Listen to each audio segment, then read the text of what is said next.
Everyone's chasing answers, and Alan Gregerman says that's exactly the problem. The smartest leaders are not the ones who know, but they're the ones who stay curious enough to not know. Today on the EOR podcast, we are unpacking why ignorance might just be your unfair advantage. Alan Gregerman, welcome to the EOR podcast. Let's go. Hey everybody, this is Quinn Magnuson, host of the EOR podcast, and today I am joined by Alan Gregerman, author, educator, and one of the most thought-provoking voices in business innovation. Alan has written bestsellers like Surrounded by Geniuses, Lessons from the Sandbox, The Necessity of Strangers, and his latest book, The Wisdom of Ignorance. You can see that behind him. He teaches innovation and strategy at the University of Maryland Smith School of Business and has spent decades helping leaders tap into the genius that already surrounds them. Alan, welcome to Effort Over Results. Well, greetings. Thanks for having me on the show. I'm delighted. So I want to start here because one of the things that's been frustrating me lately in the field of leadership and business, but leadership in general, is mantras and cliches. And I want to get your take on what they mean to you and if you feel if they're becoming almost overused. Okay, how does that sound? That works. Here we go. So the first one is servant leadership. Servant leadership. So once revolutionary, now overused. What does servant leadership mean to you, and why do you think that's become a bit tired? Okay, so let me say the idea behind a lot of these things, and I don't know the other ones you're going to ask, but the idea behind a lot of these things is probably still okay, but it's gotten kind of polluted with overuse. So let's just say that leaders are at their best when they unlock the genius in everyone who's part of their team. And so this can be in a company, this can be in our communities, this can be wherever we're leading or wherever we've decided to step forward, raise our hand, and make something happen. But we make something happen by really tapping all of the brilliance of the people who are working with us. So, lots of organizations talk about this idea of servant leadership as though leaders are there to serve. I'm not certain that's the case. Leaders are there to inspire and then give their people the tools to be amazing. Leaders have some roles to play, of course. I mean, leaders need to make sure everybody's aligned with what we're trying to accomplish and it's kind of rowing in the same direction. But I don't think of leaders as servants. I think of leaders as doing a leader's job. And the fundamental thing in all the work I've done for several thousand years is they unlock the genius in everyone around. They make everybody who's part of the group doing something better than they would have been without that leader. I love that. And I think the term servant leadership, if utilized properly and actually executed properly, I mean, it means something, but it has been overused. And I think there's a lot of leaders who say it, but don't necessarily live it. And then the employees see through that lip service when the actions don't really match the talk, right? And it's been watered down just to mean be nice. So, Right. Yeah, go ahead. And let's be honest, I don't think I want anyone on a team to view themselves leader or a team member as a servant of anyone else. I want them to feel when they enter being a team that they bring the best of themselves. And remember, we put teams together, hopefully, because people are going in the same direction, but have some different ideas about how to get there. And this kind of combining of these ideas makes us better than we would have been before. Mm-hmm. I think maybe even the term empowered leadership would be better. It focuses on really creating conditions where people can lead themselves, right? Yeah, no, I like that. Yeah, I like okay. that. Let's Write that one down. write that down. Okay, so how about this one? We need to build a culture of accountability. Is that one dead? Okay, so let's think about what companies mean when they talk about accountability. So do they mean that we're all as a team accountable for achieving a result that matters to those we serve? Think about everything, whether it's a company or a government agency or a community-based organization. All of them have what I think of as customers, okay? They're people who we exist to serve, and without meeting the needs of those folks, we don't have a reason to exist. So whether we're giving a benefit or creating a product or service or working with people to improve their neighborhood or community, all those folks have customers, And so I think we're accountable in terms of, do we create value for the people we have the privilege to serve? What happens in a lot of organizations is everybody gets a number. That's the idea of accountability. You're responsible for producing X number of widgets, or you're responsible for taking X number of tech support calls, or whatever the case is. I think the metrics are less important than, do we actually do something that makes the lives of the people we serve better? Do we solve their problem? Do we create value for them? So accountable, we all want to be accountable for doing awesome work, for being the best that we can be, for bringing our all to work. That's different than being accountable for a number. And so I think organizations can do that right, or they can do it wrong. I love what you just said there about the accountability being based more on the effort that's put in, which is what we speak to here, effort over results, and not just being held to a metric or a KPI. And the translation for a lot of teams now, and why this saying has become a bit tired, is it need to build a culture of accountability really meant we're going to start blaming people, right, for not doing their job. And that's really where it lost its luster, and where it turned almost negative. It became a code for almost crackdown, not collaboration, right?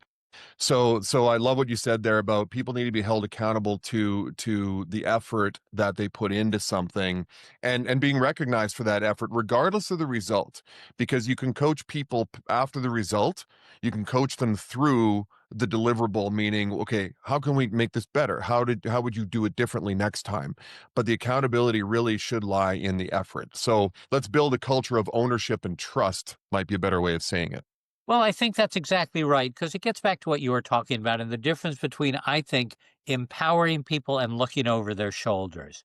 And so if I come and engage with people and say, I believe in you, we really need to be better at doing this. I don't know how, and I don't have numbers to assign to it. But what I know is there are customers out there for whom what we do really matters. And their expectation is we keep upping our game and getting better and better and better. I believe in you. You're creative enough to help us to think about what we need to do next. And I'm counting on you to do that. That's different than accounting on you to do that. Well said. This third one I used as recently as yesterday, and I still believe in it, but there may be a better way to say it. So the saying is, let's fail fast and fail forward. And through EOR, we preach that, failing is okay. It means you're trying. It means you're putting effort in, and you're going to learn from that. So fail fast and fail forward really goes back to the Silicon Valley days, right? Let's just keep doing things and figure things out quickly, because that's the rate of speed that they were working at. It sounds edgy, but most organizations are still punishing failure, and that's where it falls short. Leaders who preach fail fast but don't have any tolerance for mistakes lose the credibility. So where do you think, and how do you think we can change this saying to be more productive now? Fail fast, fail forward. Okay, good. So let me focus on a word that you mentioned. And I'm actually not going to talk about the word fail, but I'm going to talk about the word fast.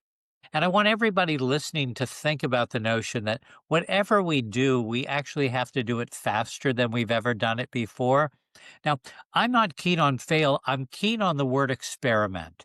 And so Mm. I'm keen on the notion that as organizations, we need to consistently experiment with new ideas. But where I think the fail is a challenge is a lot of organizations do that in a bit of a vacuum. And so they say to people, okay, go and figure out something new, and then we'll share it with the customer. I think like what we should be doing is an iterative process in which we need to constantly be thinking about being better, but we don't leave the customer or our team members somewhere else until we're ready to push an idea forward. So I think we can come up with really good ideas based on the input of the people we serve. And then we spend a weekend and we have pizza and maybe some premium quality IPA, and we come up with the 80% idea, and then we share it with the customer and we say, would this be valuable to you? If it is, tell me how to make it better, and we'll go back to work on that. If the customer says, no, I don't think this is valuable, I say, okay, I'm on to my next experiment. I'm determined to do something that matters to you. Is that failure? I don't think of it as failure. Is it a mentality that's about being fast? Yes, but none of us can afford to not be fast today. The world is just changing super fast. So for us to be slow in a world changing super fast means we're all going to become irrelevant. Yeah, and I think that, what people see, especially with the advent of social media 20, 25 years ago, but what people see is the end product of a lot of things, right? And they see the final result, which now almost demands perfection because people tend to not post or talk about their failures or, the 157 times they tried something before they finally got it right.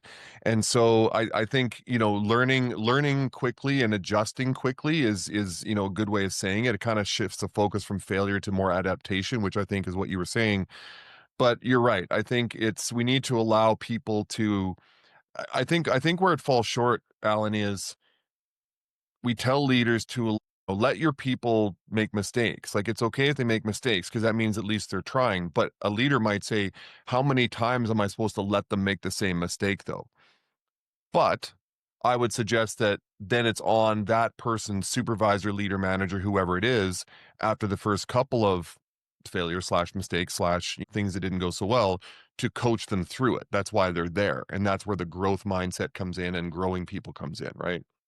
Yeah, but remember, whether we call it a mistake or an experiment that didn't pan out, everything we work on in business that matters should be a teachable moment, right? And so that now gets to your idea of what the leader should do. So if we're focused on, we need to build this kind of muscle memory that we need to try new things. We absolutely need to do that. And we need to try them faster. And then we need to pretty quickly determine whether they worked or not. And if they work, but we need to tweak them, that's great. If they didn't work out that well, let's sit down and talk about what didn't work out that well and what did we learn. Maybe technically we couldn't create what we thought we could do. Maybe it cost too much. Maybe the customer wasn't even that interested in it. I don't know the answer, but I want to learn quickly and then I want to figure out the next thing based on that. But let's go back to something else because in an old era of kind of coming up with innovation and product development, folks would sit kind of in the walls of their building and they would keep tweaking things until they thought they got it right. Several of your listeners, maybe all your listeners, have heard of James Dyson and the amazing cordless vacuum cleaner. Okay. Dyson relays proudly, he's of a different generation, that he made over 5,000 tweaks to this vacuum cleaner before he sent it out in the marketplace. Okay. So that's not something we can afford to do today. Today, I might say, who are some customers who have vacuum cleaners and then come up with a basic idea? Here's a cordless vacuum cleaner that costs 2,000 US dollars. What's that? 2,800 Canadian. A thousand. No, whatever. But, and so just tell me, would you spend that much on it? I know I wouldn't do that. I'm going to buy $200 vacuum cleaners and hope that I only have to buy 8 of them, spread out the cost over the next 20 years. But so I believe we need to engage the marketplace. I believe we need to do these tests, and I believe we need to be pushing ourselves to be faster all the time, faster to get to either yes or no. And to me, yes or no is not failure. If I make a wrong turn taking a car drive somewhere else, I haven't failed. I just have to reroute. And so I'm okay with that. Yeah. I was thinking about what we were just talking about and failing and there's a lot of people, and I've talked about this with other podcast guests, but there's some of the messaging that I see and that we profess here at EOR is stop trying to make something perfect before you start even, right? And what I mean by that is, regardless of what project or endeavor someone is trying to move forward with, I think they said it is that perfection is just procrastination disguised, disguised as procrastination. But people are afraid to even start things, and that goes for an idea in business, that goes for personal health and wellness gains. They're so afraid to start because they're afraid of being exposed, of, not having some success immediately, because that's what social media preaches, is basically just success and unicorns and rainbows. And we need to keep telling people, just take the first step. Just do, right? Just do the thing. Stop writing, plans down. Stop thinking about it. Stop talking to your friends about it. Just go and do the thing. And I think that's so important. And that goes back to what we were saying about failing forward and failing fast, or however you want to rework that, that it's okay to take that first step and stumble, because you're probably going to learn from it. And then the next time you do it, you will have gotten a little better, and then so forth and so on, right? And you just keep going forward with it. And I think that goes for all walks of life, right? Well, right. So I'm going to probably poorly paraphrase, but remember, every journey starts with a first step. And so, if we want to get anywhere that matters, and I'd argue, of course, that we have a lot of places to go that matter, then we need to take a step. And I think, as you said, we shouldn't expect ourselves to be perfect when we take the first step. Otherwise, we should have taken it a while ago. Okay. And the reality is, in a fast changing world, the first step is going to be different than we might have imagined a year ago. And so we just have to start stuff, and we'll talk, I think, in a little while about my new book, The Wisdom of Ignorance, but it gets at absolutely this idea. And that is, we need to give ourselves permission to actually try things. But we need to try those things faster. We need to try things, imperfect as they are. Customers out there, at anything we do in our neighborhood, a customer for our company's solutions, they're not expecting perfection from us. They're expecting us to make their lives better and to move them in a direction that matters to them. And if we have the 80% solution and then ask them to fill in the rest of it, that's pretty awesome. And so I believe that all the people listening have the ability to come up with the 80% solution to a lot of things they're working on tomorrow, to stop worrying about everything, stop saying, I'm not smart enough to do this, and simply say, let's get started. Somebody's counting on me to do this. Yeah, and I may be being redundant, but your new book reframes not knowing as a strength. So let's go back and let's really pull that apart. So what do you mean by the wisdom of ignorance? Okay, so imagine this, and I'm hoping that this resonates with a lot of people listening. If I'm an expert in something, I can make it better. I know the ins and outs of it, all of the details. I can add a feature. I can support it better. I can make it a bit more user friendly. So I can improve things. I can be incrementally better. If I know nothing about something, I look at it with fresh eyes, assuming I want to do something remarkable. The title, The Wisdom of Ignorance, is not, I didn't title it The Wisdom of Stupidity. I didn't say it's wise to not know and not care. What I said is it's wise to not know if that not knowing inspires us to figure out if there's a better way. So think about the entire history of human habitation on Earth, and especially the entire history of science. It's not based on knowing stuff. Science is about figuring out the unknown, okay? And so even if I have a lot of expertise, often I need to step back. So think about Jonas Salk, who's credited with inventing the polio vaccine, a vaccine that's really improved the lives of millions and millions of people on Earth. Salk stepped back from his expertise the way people were always creating vaccines and suddenly said, what if we used a live virus?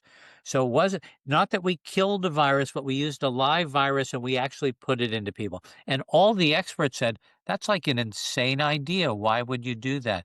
That's the basis of the polio vaccine, that somebody stepped beyond their expertise and said, is there a different or better way to do it? But that's not the only thing. Now, I know you live in a somewhat rural area, so it might be hard for you to call an Uber, okay? But the folks at Uber, they weren't in the taxi cab business. The folks who invented Uber were two friends who were in Paris, France on a winter night, couldn't find a cab. They knew that there was something called GPS or GIS technology, depending how you do it. And they suddenly said to themselves, whoa, this problem shouldn't exist. What if a person who had a car could communicate with a person who needed a ride, and we could bring those folks together using technology? That's what Uber is. Now we can use it to get food, like our food's over there, and we're here, so we'd like to do that. But so the world is now filled with people who actually, because they don't know a lot about something, figure out a better way. That's kind of a cool thing. Many of the folks listening probably have stayed at an Airbnb. Was Airbnb started by people who were in the hotel business? Absolutely not. People in the hotel business knew how to make hotels nicer. They knew how to add a feature. They knew how to have a better breakfast at a hotel. Not certain that that's the case in most hotels, but they knew that's what they knew. So they tweaked those things. The folks at Airbnb were a couple of design students who needed to pay their rent. So they decided to make their couch available to surf on. And suddenly, when friends came and surfed on their couch, they said, can you imagine how many couches there are in the world that people could surf on? And couches led to apartments and houseboats and castles in Scotland and all tree houses in Sweden, caves in southern Spain. But it wasn't folks who knew a lot. It was folks who didn't know a lot. And because of that, they had the canvas was clear. You know, they could paint anything they wanted to, and they decided to. Here's something that will, if you have younger people listening, Sarah Blakely, a door-to-door fax machine salesperson. So first, what's a fax machine? And second, door-to-door selling? Do people still do that? She was doing that and was uncomfortable with how she looked because she thought that her undergarments could be seen through her clothes. She committed to solve that problem. She solved it by creating an undergarment called Spanx, which made her one of the first self-made women billionaires on earth, all because she thought differently than the underwear companies who've been making underwear. People have been wearing underwear over thousands of years. I mean, some of it itchier than others, but people have been wearing underwear for a long time. Nobody thought of that. But here's a woman who had a problem. She thought, so I'd love your listeners to say, is there a problem that matters to me? And if so, let me learn, let me be enlightened and ignorant. And then what you talk about all the time is vital. Let me put in the effort to try and figure out if there's a better solution to this problem. And if there is, I'm going to go all in and try and make it happen. Yeah, and not even knowing what the results are going to be. It's just like I'm just going to put the work in. I'm just going to move forward towards, right, be directionally correct, as I say, not absolutely correct. And that, I think about people, companies that will hire for attitude, not aptitude, because sometimes they want employees that don't know the industry inside and out because they come with baggage that way sometimes, right? They come with a certain they're jaded about the way things are done, or maybe they come in with their own ideas from their last company and now they're trying to implement them here. And so being a little bit ignorant is not a bad thing. I also, when you mentioned the Jonas Salk experiment, it makes me go back to, I think it was ninth grade freshman science, where you actually did the scientific method, right? It's like, here's my theory, here's the objective and what we're looking to find, and we're going to basically log the results and see if we were right in our theory, and then we're going to go back and keep testing it, right? And isn't that really what life's all about? It's really about testing yourself. It's about testing different relationships. It's about testing, your knowledge, testing your physical skill and everything. And in the workplace, it's testing new ideas. And so I love that. And I love the idea of not knowing being a strength and that wisdom of ignorance. So Alan, can you share a moment where admitting you didn't have the answer led to something truly unexpected? Oh, there's so many. I can think about, let me give a couple of different examples from different elements of my life to get people thinking about how you can use not knowing. So let me start with a customer example. And so I was asked by a big pharmaceutical company to help them figure out how to reduce the cost and make more sustainable their packaging worldwide. They were sending pharmaceuticals, relatively breakable stuff, around the world. They didn't want them to break, and they didn't want to spend as much doing it. I rarely ever start my work with folks inside a meeting room. I tend to take them somewhere to spark their thinking. And so I took this team of people to a produce market and I gave them $15 each and I asked them to buy produce that came in a perfect package that had traveled partway around the world. So you're in Canada, I'm in the US. We don't grow all of our produce where we live. We grow some, but certainly you'd be hard pressed to grow a pomegranate where you live.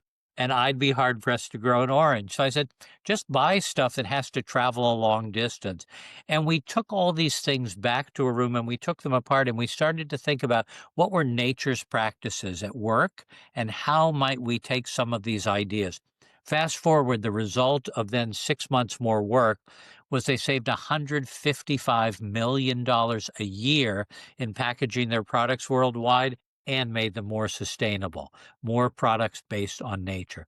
So that's an example. 37 years ago, I had not met somebody that I wanted to spend my life with. And so one day, friends who were introducing me to people they would meet at like the coffee machine or the water cooler said, "Well, Alan, this is obviously not working. You're an innovation consultant, figure out a better way." And so I said to myself, where in the world do people win a big prize? I just wanted to have a relationship with somebody, but obviously it was elusive. It was a big prize. And what are the rules by which you might win a big prize? And I said to myself, I'd never watched TV game shows because in TV game shows, the closer you get to the big prize, you have to risk it all. Mm. And so I went back to my apartment and I wrote a letter to my friends and I said, "Yeah, I really appreciate that you've introduced me to all these people. I believe in their own respects, they're wonderful. They're just not wonderful for me. And so I'm changing the rules of the game. These are the 6 things I'm looking for." And I listed those things and I said, "Now I'd like you to introduce me to somebody that would fit these 6 things. And I'll give whoever introduces me to somebody I have a relationship with 2 free round trip plane tickets anywhere in the world you want to go. The only catch, like in a TV game show, was you only get one try." Well, suddenly, people weren't just meeting people at the coffee machine and introducing me, they were actually being thoughtful about it. And they probably introduced me to people who were way better than me. But a friend, my next door neighbor, and a close friend of hers knew a woman who was a nurse. And my top thing that mattered to me was someone who was kind. And when the day I met her, she was the kindest person I'd ever met in my life. I would have proposed to her that day. Took me a couple years to get her to agree to marry me, but whatever. We've been married 37 years, so I think it's okay. So that's how I applied this not knowing is I was willing because I had no idea how to meet somebody to actually think about some circumstances in which if I change the rules of the game, that might work. There's so many examples. I don't know if I mentioned to you before the podcast, 4.5 years ago, I had a really rare stroke and I lost the ability to see and speak. And my doctors at Johns Hopkins in Baltimore, one of the world's great hospitals, didn't know if I would ever speak again.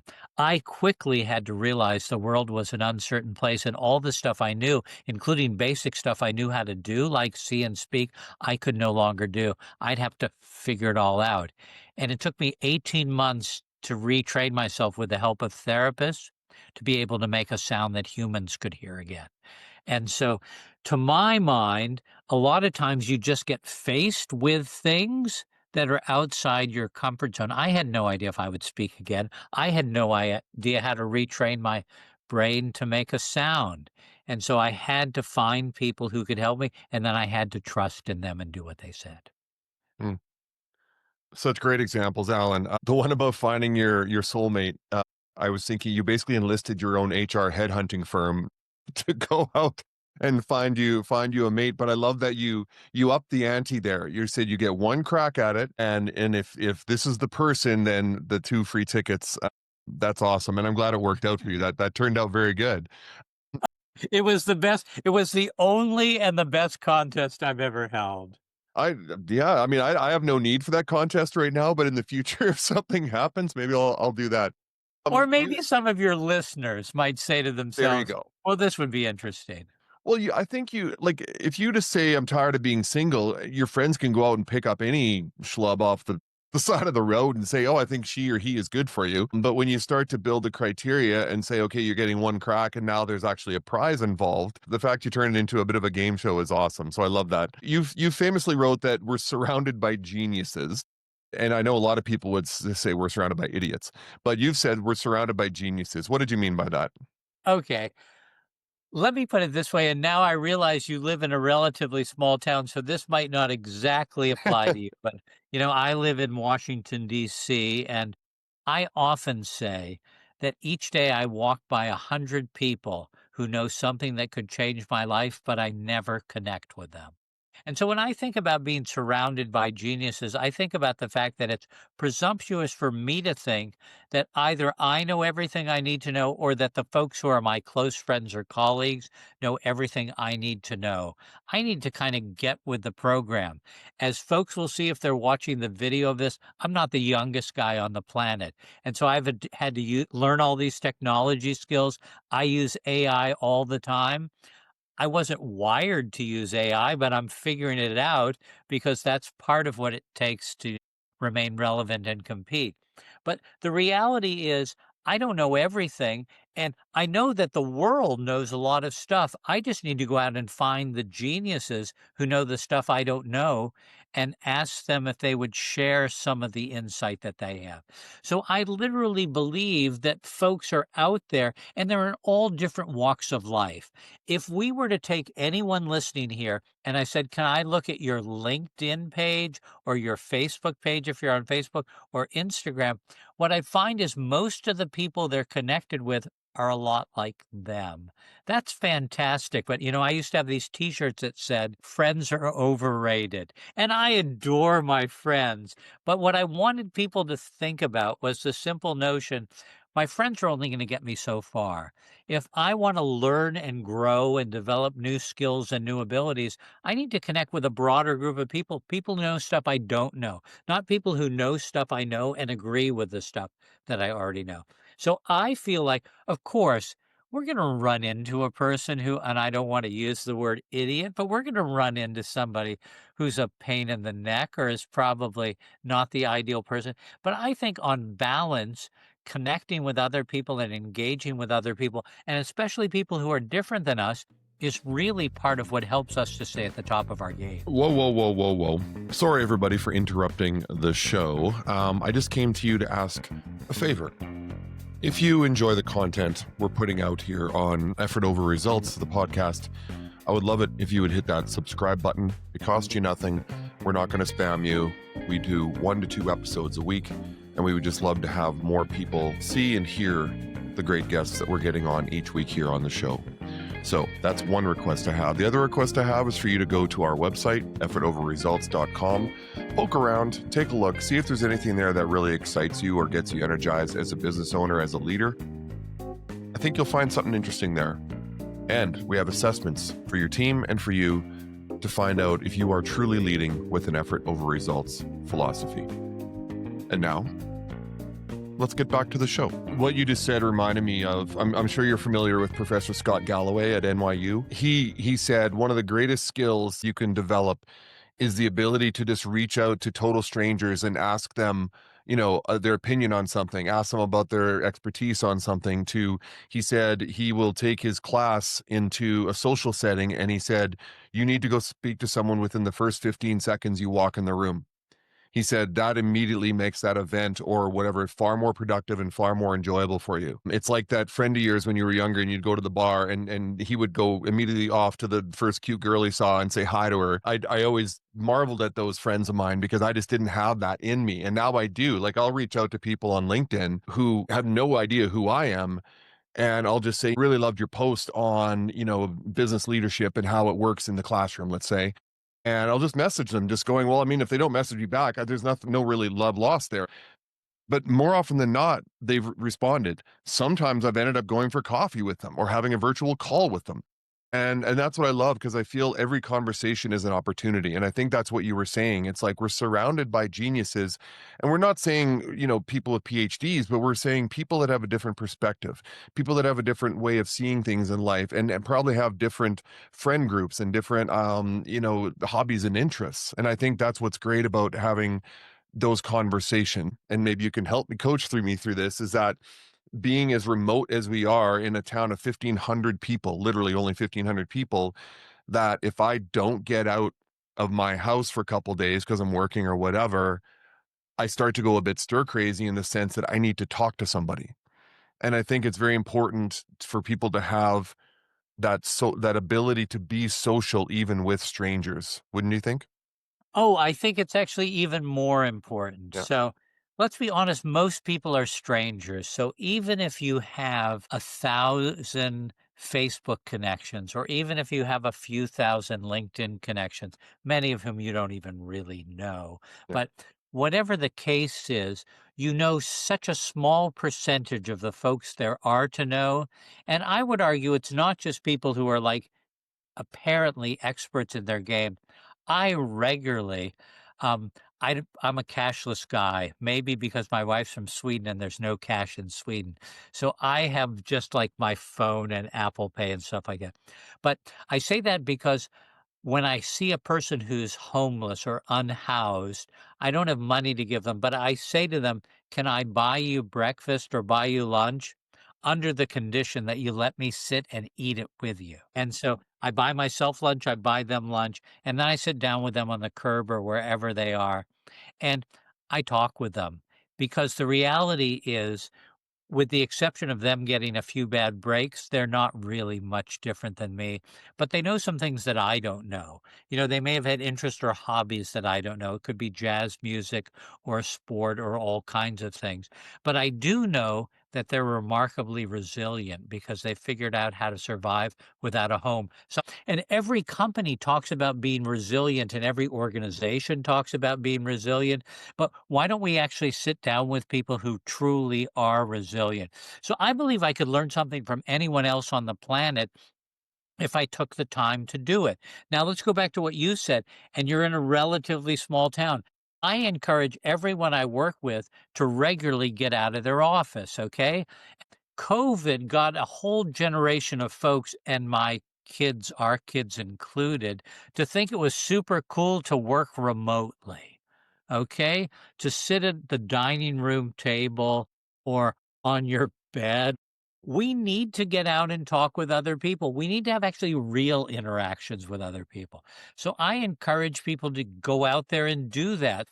In addition to connecting with other humans, what does it make us realize? That the world is changing out there. When I sit at my desk, the world doesn't seem to be changing. Just another day with my inbox. When I'm actually out there in the world, I see it changing. There are new businesses, there are new activities. There's driverless cars out there. There's all kinds of things going on. People are on scooters, people are on electric bikes. There are people singing in the street. So there's stuff going on. I want to know that because if I'm going to be relevant, I need to fit in that world. Mm. So beautifully said, Alan. I really appreciate that because I think there was a study done, I think sometime in the last decade, that basically just said that in terms of what kills people, and we're not talking about diseases though, necessarily. What kills people the most is isolation and lack of social connection. And so you see this in people who are shut-ins. You see this in people who are older and maybe their family doesn't visit them and they're in a care home, or even people who suggest that they are introverts and they really just don't like being around people. But we all need some connection, even if it's to just a couple other people. You need that, and not virtually. You do need to get out, and even just for your own physical health, you need to get out. But from a social perspective and from a growth perspective, your brain needs that. It needs that interconnectivity with people. And I think, and I hope this happens. I do believe everything comes full circle, and we live in a world that's so divisive and sways the pendulum from all far right to far left, and there's really no balance anymore. But I do believe that we're going to start to move away from screens, even though they're part of our lives. I think we're gonna the generation that my daughter is, so Gen Z, they have already started to do that. They've already started to now get out and meet again. They've started to date organically, so to speak. They're not going on Tinder and I don't even know, Hinge and Blunder and whatever the hell those things are called. And they're saying, yeah, it's just so nice to meet someone at work. and have a chat with them, and now we're dating, and things like that. So I really like what you said about that. I want to go back. I'd mentioned Professor Galloway at NYU. So what do your students pick up faster than executives do in your classes? What are you seeing from this young generation now that is so innovative and thought forward, that you think that maybe the boomer and Gen X executives aren't catching on to? Well, so I think it's tied to some things we talked about before. And so my excitement with a new generation of students and young people is I think in a previous generation, people thought about where am I going to land a great job and then stay there and rise through the ranks and make a lot of money. And certainly there are some folks who still do that. But I think more and more of this generation go to college thinking about that they're going to be entrepreneurs, Mm. that they're actually not going to work for somebody else, that they're going to take an idea and run with it and create something.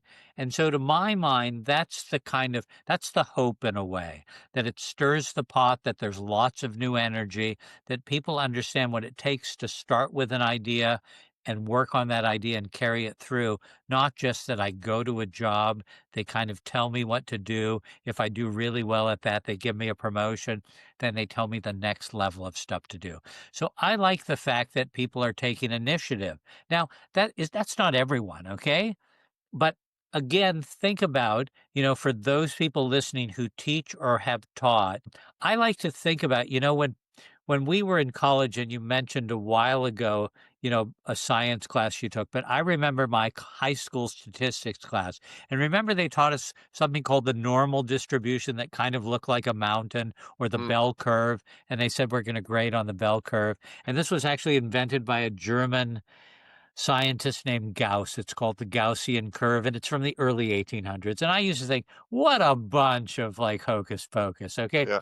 Turns out he was exactly right. And here's how it works in my view of the world of teaching. Think about this mountain and think about this curve, and think about the 10% of people on this side of the curve who are super energized to go out there and make something happen. And think about the 10% of people on the other side of the curve who, why are they there anyway? They're just going to try.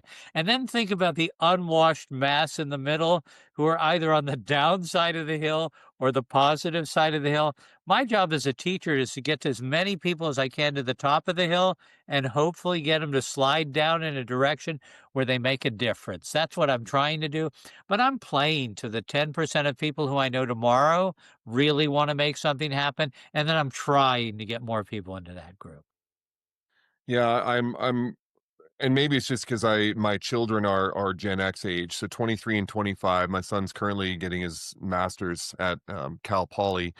But that age group, there's such a rant and a rage against Gen Z, especially from business owners and from the business community, saying that there's a Gen Z problem. And I may be kicking a dead horse on this one because I talk about it a lot on LinkedIn and I speak to it on podcasts, but Brene Brown actually recently posted something on LinkedIn that she said, if you think Gen Z is the problem, look to your left and look to your right. We raised these kids. We're the ones who created this generation. And we created a generation of kids that when they were younger, and this is the early 2000s, we as parents were told, tell them how great they are, even if they're not. Tell them how handsome they are. Just keep feeding their ego and basically to build their confidence. They disguised it as building their confidence, but really we were in a lot of cases lying to them. And what you did was you created a generation of kids who lacked resilience because what the first sign of adversity, and mom and dad weren't there to save them. In a lot of cases, they were helicopter parenting, snowplow parenting, right?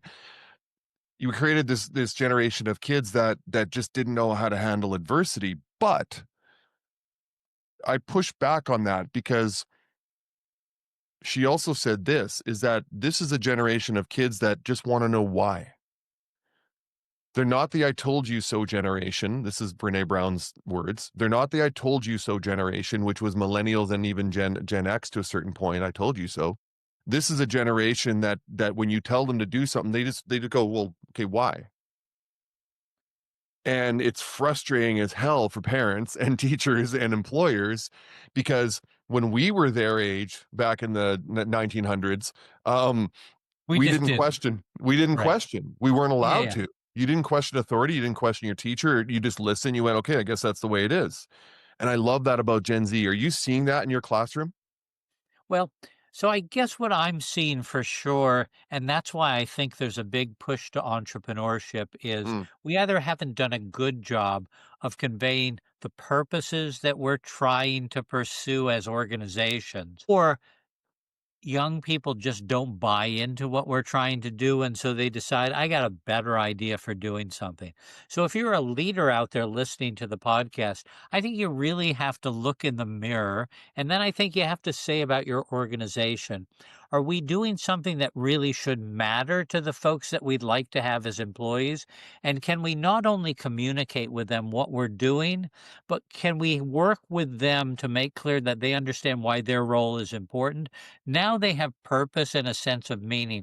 I think it doesn't matter what generation you're in. If you're doing something that you find meaningful, I believe you're going to give your whole heart to it. But if you don't find something to do that's meaningful, you struggle, you wander, you question, you say, why would I ever want to do this? And so I think as organizations, we owe it to people, no matter what generation they're part of, to make clear that what we do matters and that their role in what we do really matters. So I can't, and our kids are 25, 28, and 32. I'd like to think they kind of work hard. I'd like to think they're pretty creative, but I'd like to think also they have no tolerance or less tolerance than I had and maybe you had for BS, right? And mm. they first look to see through stuff. And if they see through it, they go, nah, I'm not, and don't sign me up for this. But if they see that what you're doing matters, I think they give it their full heart. And that's all we can ask. And you mentioned a while ago, I'm not looking for people. Well, of course, I wrote the book, The Wisdom of Ignorance. I'm not looking for people who are like massively expert in something. I'm looking for people who are passionate about making something happen and who resonate with what I'm trying to do. That's what I want in our business. That's what I want in our community. That's what I want in, the public sector as I interact with them. People passionate to do something that matters for the folks they serve. And if I can't convey to somebody that what I'm doing is worth doing, I either need to look at myself in the mirror and say, maybe I'm not doing something that really matters, or I need to say they might not be the right person. I can't expect everybody to be the right fit, but I'm not going to get mad at them if they're not excited. I just hope they find something they're excited about. Yeah, and I think that's the reason why young kids, and I say young, like 15, 16, just getting into the employment stages of their life, why they're not. But back when we were younger, our first job was like a McDonald's, right? You learned life skills, you learned teamwork, you learned how to, put things together. And it was just that first job that kind of kicked you off and into your employment years. These kids aren't doing that because, like you said, like, what's my purpose here? I'm just flipping a burger or putting, my purpose really is just to collect a paycheck so I can, put gas in my car. But this generation definitely is looking deeper than that. And it took me a while to figure that out. It took me a while, a lot of research and studying and watching my own kids and interacting with them and their friends and seeing that, yeah, they are calling BS on a lot of things, largely because internet has allowed them to. I recognize that as well, I was a former high school teacher in the early 2000s. And the day that one of my students said to me, you got all these questions off this website. I'm like, damn. And I was like, called out. And right then and there, I knew that this wasn't going to get much easier because these kids are smart and they know how to use technology and they're gonna call, BS on everything that we as adults do. And they're going to want to know why. And they're going to want to know what the purpose is. And I think that's okay. I think it challenges us and makes us better as adults, as leaders, parents, coaches, educators, to be better in those forums for the kids that we're trying to grow and to make better. I want to turn the corner, Alan, and really make a connection between EOR, effort over results, and your work. So in my coaching work, we talk about rewarding effort-based behaviors, not just the outcomes. So what effort behaviors best predict innovation in your experience? Well, so that's a great question. So think about this.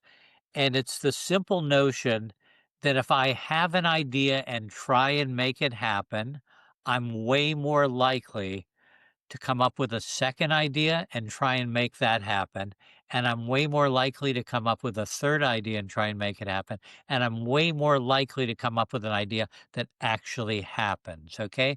So what I want people to think about is to create kind of this superpower in themselves of trying something new. So I want them to think about, and that's why I talk about the wisdom of ignorance, that ignorance is your superpower if you use it in the right way.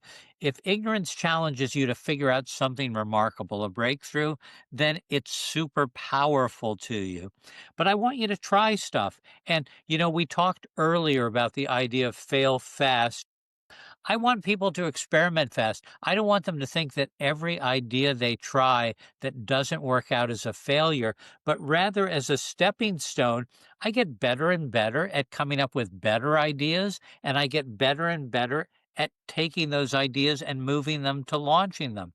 So I want people to be thinking about that. That's the kind of muscle memory that I think we all need to have. And so if I go back to what we were just talking about is I want everyone to find something that they're passionate about pursuing.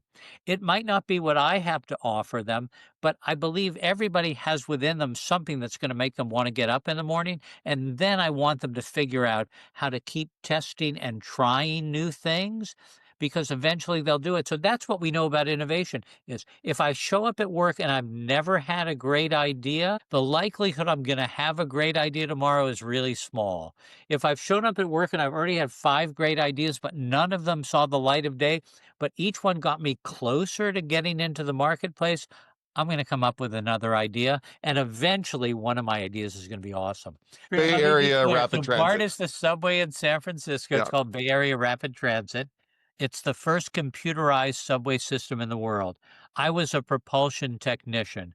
I got the night shift. My first day was given what appeared to be, to my not so clever eyes, a fireman's suit and a hose. I was told to go underneath trains because each day trains ran over dogs and other animals on the track, and my job was to clean them off. And I did that for 3 months. If there was ever a job that would make you want to kind of go to college, because I was not the most focused high school student, that job was it. I didn't want to do that I stayed there for a couple of years, but so the reality is we all go through whatever journey to figure out what our passion is. I was there 2 years. During those 2 years, I made 10 suggestions. The plant that I was working in was actually run by what was a huge company called Westinghouse. I made 10 suggestions for ways they could improve operations. While I was there, they never accepted any of them. 3 years after I was there, I got a letter saying that they implemented one of my suggestions. They appreciate it, but because I was no longer an employee, I didn't qualify for the bonus. Okay. But I wasn't doing it for the money. I was doing it to try and make our lives and my coworkers' lives better. But having said that, I think we all need to find a place where we get in there. We're excited about what's possible, not necessarily what's going on now. We're excited about what's possible, and we're willing to try and test new things to be even more remarkable. So that's what I'd like people to do. And if you're a leader in a company, I'd like you to create that environment in which people are inspired to do awesome things. Um, but I can't help everybody to find there. I mean, my new book is designed to get people to think about what their purpose is and to find a purpose that matters to them. So for that, I would love people to read it, of course. But um, I think it all starts with find something and if we're not resonating, I can't resonate with everybody. Our company can't resonate with everybody. Let them find a place where they can be awesome. Yeah.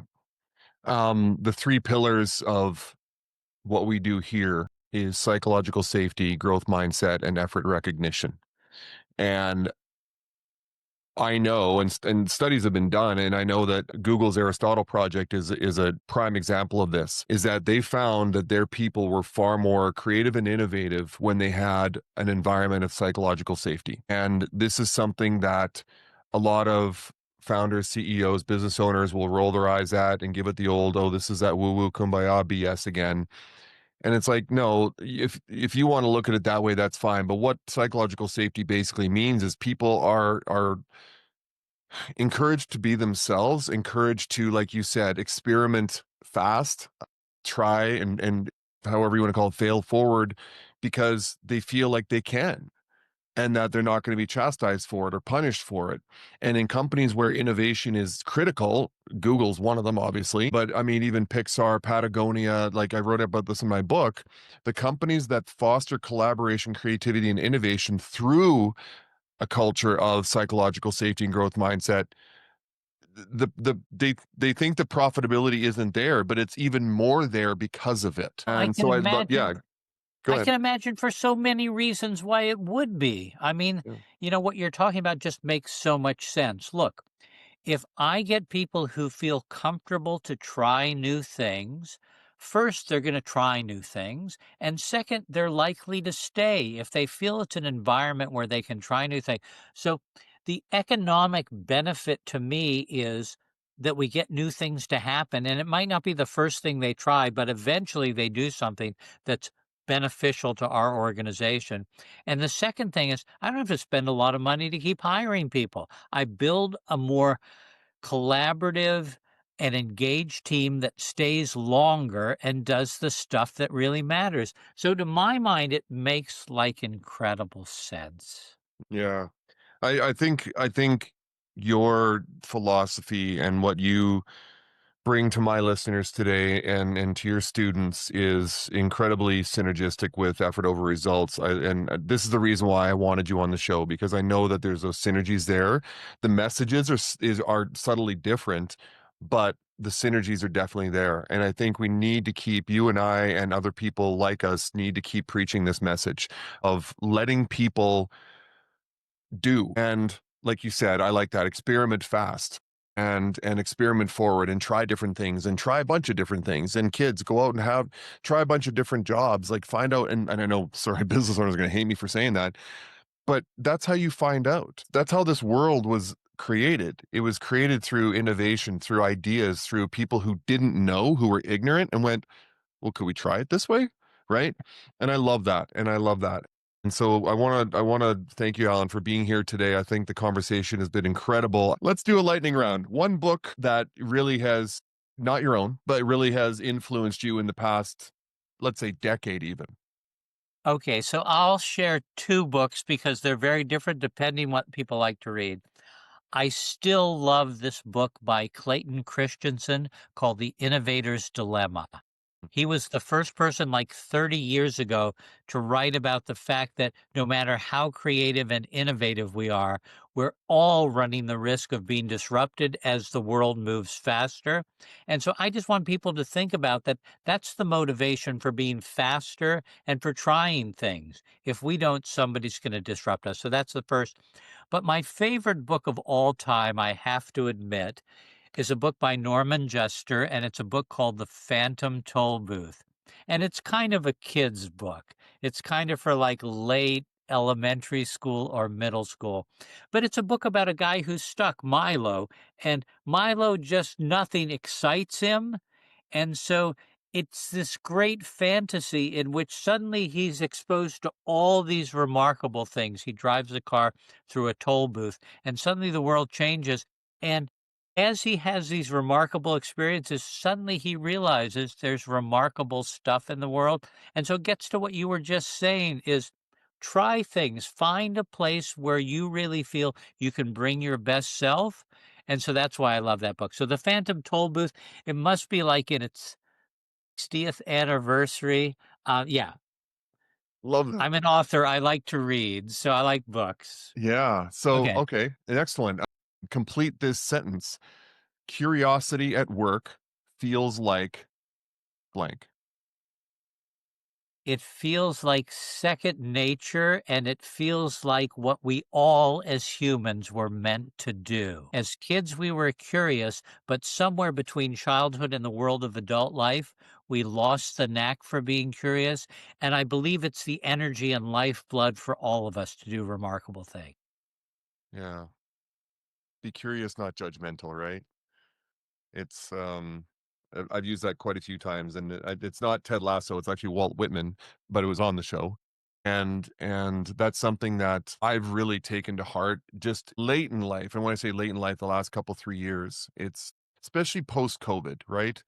Because COVID really divided people, and I finally became curious as to why that was happening. And so curiosity really, I think, is the lifeblood of growth for anybody and everybody. So to my audience, if today's episode sparked something for you, I want you to try Alan's Wisdom of Ignorance challenge. And I hope I got this right, Alan. I want you to list three things, not you. I want my audience to list three things, if you're a leader, that your team doesn't know about your clients or your customers, and take one action this week to find out. Okay, so that's my challenge to my audience out here who are maybe in the business world or just in leadership in general. Alan, thank you for being here. You can find Alan's books, Wisdom of Ignorance, Surrounded by Geniuses, Necessity of Strangers, and Lessons from the Sandbox, wherever you get your reads. I'm assuming we can find them all on Amazon. Any other platforms? I like to say they should be available wherever thoughtful books are sold.